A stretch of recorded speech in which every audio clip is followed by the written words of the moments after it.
Assalamualaikum warahmatullahi wabarakatuh. Salam sejahtera bagi kita semua. Om Swastiastu, Namo Buddhaya, salam kebajikan. Perkenalkan, nama saya Nanda Tiarsista. Di sini saya akan mempresentasikan tentang pembelajaran tatap muka.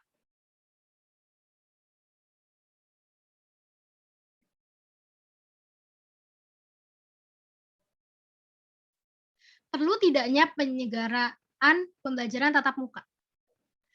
Pandemi COVID-19 membuat pola pendidikan berubah.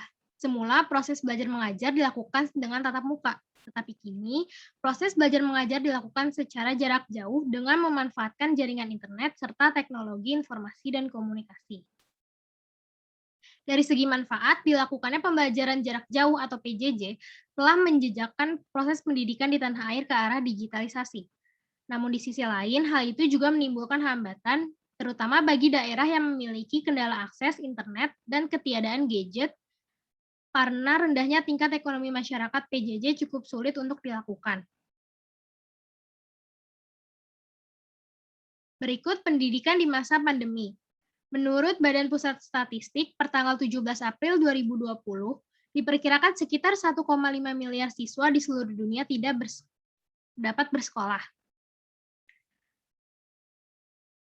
Sejak awal pandemi, pemerintah memprioritaskan kesehatan dan keselamatan dalam penyelenggaraan pendidikan dengan mempertimbangkan tumbuh kembang anak dan hak anak selama pandemi.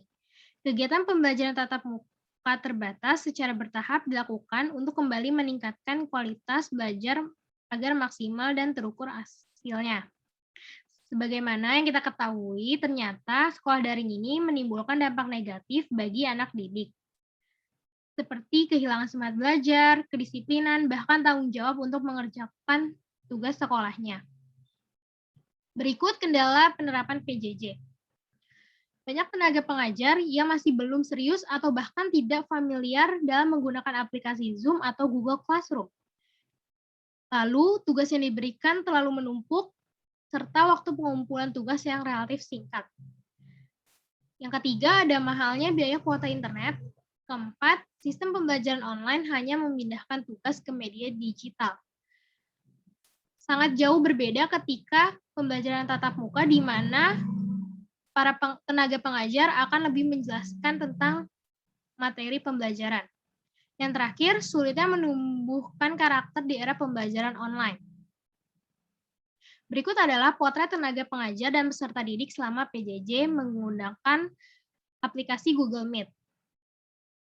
Wacana dimulainya PTM terbatas, yaitu dengan dikeluarkannya keputusan bersama Menteri Pendidikan dan Kebudayaan, Menteri Agama, Menteri Kesehatan, dan Menteri Dalam Negeri Republik Indonesia tentang panduan penyelenggaraan pembelajaran di masa pandemi Coronavirus Disease 2019 atau COVID-19. Berikut adalah kendala dan ancaman yang dihadapi. Yang pertama, PTM itu terbatas.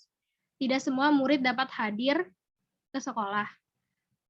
Lalu waktunya juga sangat terbatas, hanya 4 jam, di mana tidak dapat mengcover semua mata pelajaran yang ada dalam satu hari.